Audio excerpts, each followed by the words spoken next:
Seja bem-vinda, seja bem-vindo. Essa semana nós estamos falando sobre cura, o Deus que cura. No primeiro dia, na segunda-feira, se você não viu, tá gravado, vai lá e vê. Eu falei pra gente repetir, né, pra nós mesmos, né? Deus é um Deus que cura e Deus quer me curar. Muitas vezes nós temos dúvidas se Deus realmente quer nos curar. E é isso que nós precisamos quebrar, né? Essa impressão de que não é para mim, de que não é, que Deus não está se importando. Então esse é o momento, esses são dias onde nós estamos falando sobre um Deus que cura e quer me curar. E a gente se coloca nessa posição de receber a cura. A palavra de Deus mostra nos evangelhos que as pessoas que precisavam de cura iam atrás de Jesus, né? Multidões iam atrás de Jesus, curas físicas, espirituais, emocionais, iam atrás de Jesus e Jesus se compadecia delas. Então esse compadecer é olhar com esse olhar de amor. Então o Senhor, Ele olha para mim e para você com esse olhar de amor. E Ele tem pressa porque Ele quer nos tirar das cadeias. Muitas vezes a nossa história nos colocou numa cadeia, numa prisão. E o Senhor, Ele tem pressa em nos libertar, em nos tirar disso. Mas para isso, eis que estou à porta e bato, né? Então Ele não vai chegar e avançar sobre nossa vida. Ele precisa que a gente abra a porta. E como é que nós abrimos a porta? Nós abrimos a porta quando nós desejamos esse processo. Muitas vezes o processo ele é um pouco doloroso, mas ele vai se resolver. Então nós temos que ter essa paciência de deixar Deus trabalhar em nós. E tirando, né, como cascas de uma cebola, né, como camadas de uma cebola, Ele vai tirando para nos libertar de tudo aquilo que nos prendeu uma vida inteira. E nós estamos nos inspirando em Provérbios 4, 23, que diz: guarda o teu coração com toda diligência, pois dele provém as questões da vida. Em outra tradução fala: guarda teu coração de onde provém as fontes da vida. Então essa vida plena que nós queremos, essa vida abundante que nós queremos, ela brota do nosso coração. Mas por que do nosso coração? Porque o nosso coração é a ligação direta com Deus. Então o Senhor, Ele fala conosco, o Senhor, Ele nos orienta, Ele nos dá direção através do nosso coração.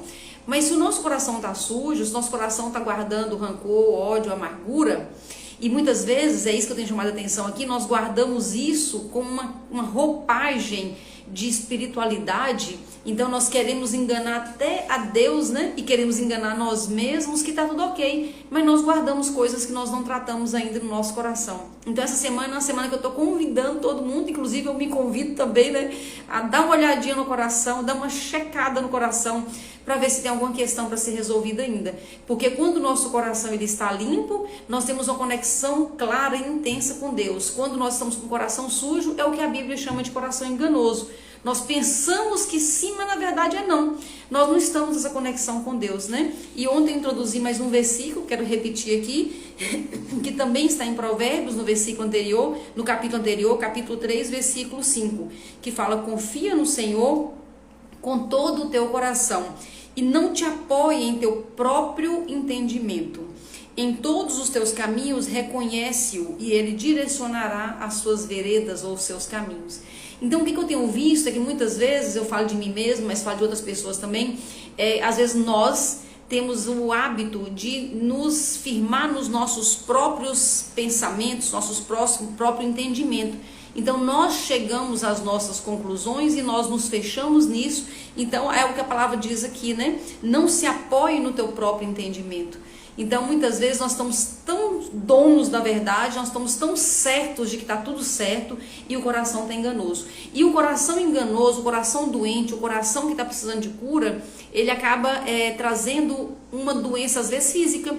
Então às vezes é um emagrecimento que não avança, às vezes é uma dor no estômago que não passa, muitas vezes é um estresse sem fim, uma pressão alta que não tem controle. Então o corpo ele mostra que o coração precisa de cuidado.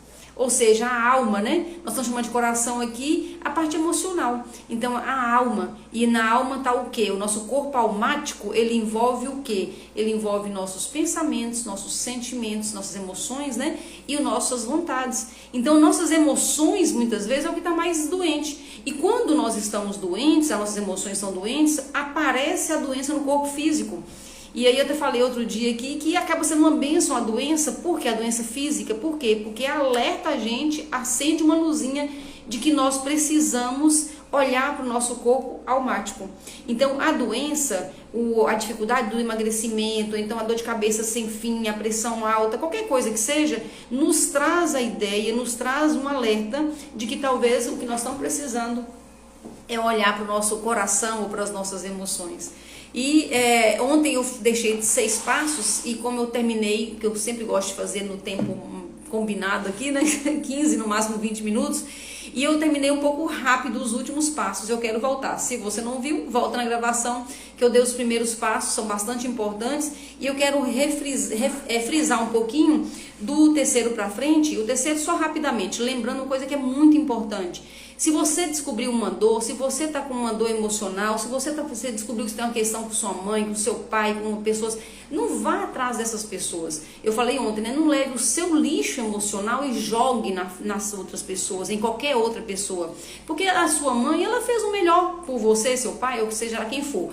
E mesmo a pessoa que pecou, que usou de maldade, que fez uma maldade muito grande com você, não adianta você levar o seu lixo emocional, tudo isso que fermentou dentro de você, porque a pessoa ela pode não estar no momento de receber isso, ela não está preparada. Então, se Deus te chamou para tratar o seu coração, trate o seu coração. Não queira agora resolver o coração dos outros, né? Eu falo sempre isso, nós não somos Deus, nós não somos Jesus. Jesus cuida de todo mundo e nós vamos cuidar de nós primeiro, que já é um trabalho bem trabalhoso, né? Então a gente cuida da gente e deixa que Deus chame cada um no seu tempo. E então esse é o número 3, que eu dei a dica número 3, mas vamos logo para a quarta, que é onde eu quero trabalhar, 4, 5 e 6 hoje, né? Então a quarta é: escolha um fato que você quer trabalhar, um fato de cada vez. Se você tem muitas coisas, faça uma lista, como eu disse ontem, né? Faça uma lista e selecione, escolha aquilo que dói mais ou aquilo que naquele momento você se sente chamado a resolver. Não queira resolver todas as tretas da vida inteira de uma única vez. Nós temos que ir por partes, senão mesmo nós não aguentamos essa avalanche de muitas coisas para trabalhar. Tem que ser uma coisa de cada vez para a gente ir se libertando aos poucos, né? Então escolha um fato. Escolher um fato em si, traga esse fato à razão. Ontem eu lembrei uma coisa que é muito importante, falando aqui com vocês. O registro que nós fazemos é o registro emocional. Então nem sempre o registro que nós temos é a verdade em si. Às vezes foi a forma que você viu. E isso tanto com criança como com adulto. Então naquele momento que, às vezes eu estou adulta já, aquela traição que eu sofri, que até hoje me marca, que me machuca, que eu não consigo nem me relacionar de novo com outra pessoa porque está meio marcada, aquela emoção ajudou a dar um tom muito forte para aquilo. Então, houve uma traição? Houve. Houve uma dor? Claro que houve. Mas talvez não seja exatamente como você registrou, porque nós registramos com emoção. E isso, se tratando de criança, então, é muito mais. Então, quando a criança vê uma situação, quando a criança sofre alguma questão, ela registra de uma forma que nem sempre é verdadeira. Às vezes é a verdade dela. Mas não importa, o que importa é o que está registrado. Então está registrado em você aquela dor, agora traz para a razão e procura entender o mais racionalmente possível o que aconteceu. Quer ver um exemplo disso? Às vezes você se sente abandonado, e a questão do oral, né, que a gente tem falado sobre isso aqui. Então você é oral, se sente abandonado, seu corpo está mostrando toda a sua oralidade, ou seja, você é aquele tipo mais fofinho, mais cheinho, está com dificuldade de peso, provavelmente seu traço oral ele é alto. E a dor do oral é o abandono. Abandono onde? Lá com 1 ano de vida. E às vezes o abandono que você registrou foi assim: a sua mãe viu que você estava chorando no berço, se acordou com muita fome, chorando muito, está ali no bercinho chorando, 1 aninho de idade, ou até menos do que isso. E a sua mãe estava com uma panela no fogo. E aí ela sai e larga você lá. Nessa hora a criança registra o abandono. Olha só que loucura! A mãe não estava abandonando, a mãe só tinha que ir lá desligar as panelas ou pôr um pouquinho de água, coisas, né, de dona de casa, e voltaria e pegaria você. Naquela hora, aí quem é mãe ou quem já viu criança sabe como é que é. Nessa hora a criança se mata de tanto chorar, tipo, fui abandonada mesmo, né? E aquela dor gritante, a criança grita que parece quem ouve de fora fala, tá matando, certeza que tá matando. Não é.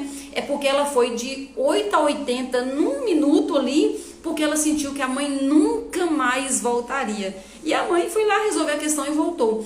Existem também as questões de quem é filhos, né? A gente sempre tem outros irmãos, a maioria aí tem irmãos, então às vezes tem, você chorou, você tá com uma necessidade e a mãe sabe que você tá e ela vai te socorrer. Só que de repente uma outra criança caiu lá fora. E aí entre você que tá ali chorando com fome e a criança que tá esgoelando lá fora porque chorou, porque caiu, ela corre para ver o que aconteceu com o irmãozinho. Nessa hora você se sentiu abandonado. Então, mas você registra o quê? Não me ama.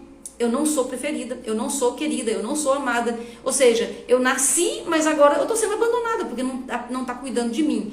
Isso não fica muito claro para nós. Por isso nós temos que trazer a razão. Coloca razão nisso. Você realmente foi abandonada por sua mãe, por seu pai, ou são só registros que ficaram dentro de você? Então trazer a razão já dá um pouco de leveza. Em questão de traição é muito interessante, né? Eu fui traída, posso falar. Às vezes é assim, a gente tá num relacionamento e você descuida do outro, descuida do outro, descuida do outro, descuida do outro. Em todas as questões, você sabe do que eu tô falando, em todas as questões, a gente vai deixando o outro para lá, vai deixando o outro para lá, e a gente abre uma porta. Não que o outro esteja certo em trair, ninguém está certo em trair, mas às vezes eu abri a porta para o meu cônjuge me trair. Eu abri, eu não cuidei, eu não zelei, eu não valorizei, entendeu? Então eu abri todas as portas dentro do meu relacionamento e aí de repente ele errou, claro que ele errou traindo, mas eu facilitei também. Então assim, eu não sou tão inocente na história, que quando a gente é traída, né, a gente fala, ó vida, ó céus, eu fui traída, aquele homem não presta, aquela mulher não sei o quê. Mas se a gente trouxer para a razão, a gente tira um pouquinho a força disso. Porque eu vou entender que eu também não fui tão inocente assim, né? Eu não traí, lógico que eu não traí, mas também eu também não favorecia o lado, enfim. Quando você traz para a razão, você coloca luz nessa escuridão. E aí você consegue entender que não está tão forte, não é tão grave, não é tão como aquilo tudo que eu estava fazendo. Então aí nesse ponto você tira um pouquinho a força dessa dor. Ainda vai doer, claro que vai doer, mas você tira um pouco a força dessa dor. E por último, que eu acho que é o fundamental, mas não, sozinho às vezes não resolve, porque eu preciso trazer tudo isso à razão e depois eu volto imaginando de novo, assim, não é fácil, avisar logo, não é fácil, eu volto à cena do crime, eu volto no momento que eu fui traída, eu volto no berço que eu me senti abandonada, eu volto em toda aquela situação que eu vivi, que está doendo até hoje, naquela amiga que me traiu ou que me abandonou, enfim, eu volto na dor, mas eu volto com Jesus. Então isso eu faço dessa forma, eu sugiro que você faça dessa forma, entre em oração, faça umas respirações profundas para você acalmar. E você já imaginou antes, fora da oração, você já imaginou toda a cena, você voltou na cena sozinha, agora você volta na cena com Jesus. E Jesus vai te mostrar que o amor que preenche a gente é o amor de Deus. Nós somos tão dependentes do amor na terra, do amor da mãe, do amor do pai, do amor do marido, do amor do filho, nós somos tão dependentes disso. Mas, gente, de verdade, só tem um amor que preenche. Isso aí não é poesia, isso aí é fato. O único amor capaz de preencher você e eu totalmente é o amor de Deus. Então, quando você volta com Ele na cena, no sofrimento, e você vê, você sofre, mas ao mesmo tempo você sente que não está só mais. Você está com aquele que sempre te amou, não importa a sua história. Então, para fechar nosso raciocínio, eu deixo uma última dica. Cuidado com vitimização. Cuidado com vitimização. A vitimização não é uma coisa bacana, não é uma coisa de Deus, porque Deus não vê ninguém como vítima, Deus não vê ninguém como coitadinho, Deus não vê ninguém como largado. Ele ama a todos igualmente. Então, quando a gente se faz de vítima, isso desagrada o coração de Deus, porque Ele sabe o tanto que Ele é especial. Deus sabe o tanto que você foi feito com todo amor, imagem e semelhança de Deus. Aí quando de repente eu sou vítima, ó céus, ninguém me ama, tudo acontece comigo. Quando eu sou vítima, eu sei que às vezes vem até com assim a gente perceber, mas quando eu sou vítima, minha luzinha tem que acender e falar, opa, peraí, não tá legal, o Senhor não tá gostando disso. Deixa eu corrigir isso aqui rapidamente. Então, cuidado com o vitimismo. Ele vem com frequência, mas cuidado, fica alerta com o vitimismo. E uma última dica, assista o filme Acabando. Peça a Jesus para te mostrar, o Espírito Santo para te inspirar. Assista o filme Acabando, eu já assisti umas 10 vezes. Se você não gosta daquela primeira parte, que tem toda aquela história, né? Que a menina tal, ela é assassinada, isso aí não tô dando spoiler não, que o filme acontece depois disso, pula ali uns 20 minutinhos, enfim. Mas assiste o filme acabando pedindo a Deus para renovar o amor, a confiança, para curar o seu coração e para te dar um novo significado da sua história. Deus abençoe a sua vida, obrigada pela sua companhia, obrigada pelos coraçõezinhos que estão subindo aí, obrigada por todo mundo que está encaminhando, mandando essa mensagem para as pessoas. Eu faço em parceria com você e com o Espírito Santo, porque nós temos uma obra para cumprir nessa terra. Muito obrigada pela sua companhia, até segunda-feira, se Deus quiser.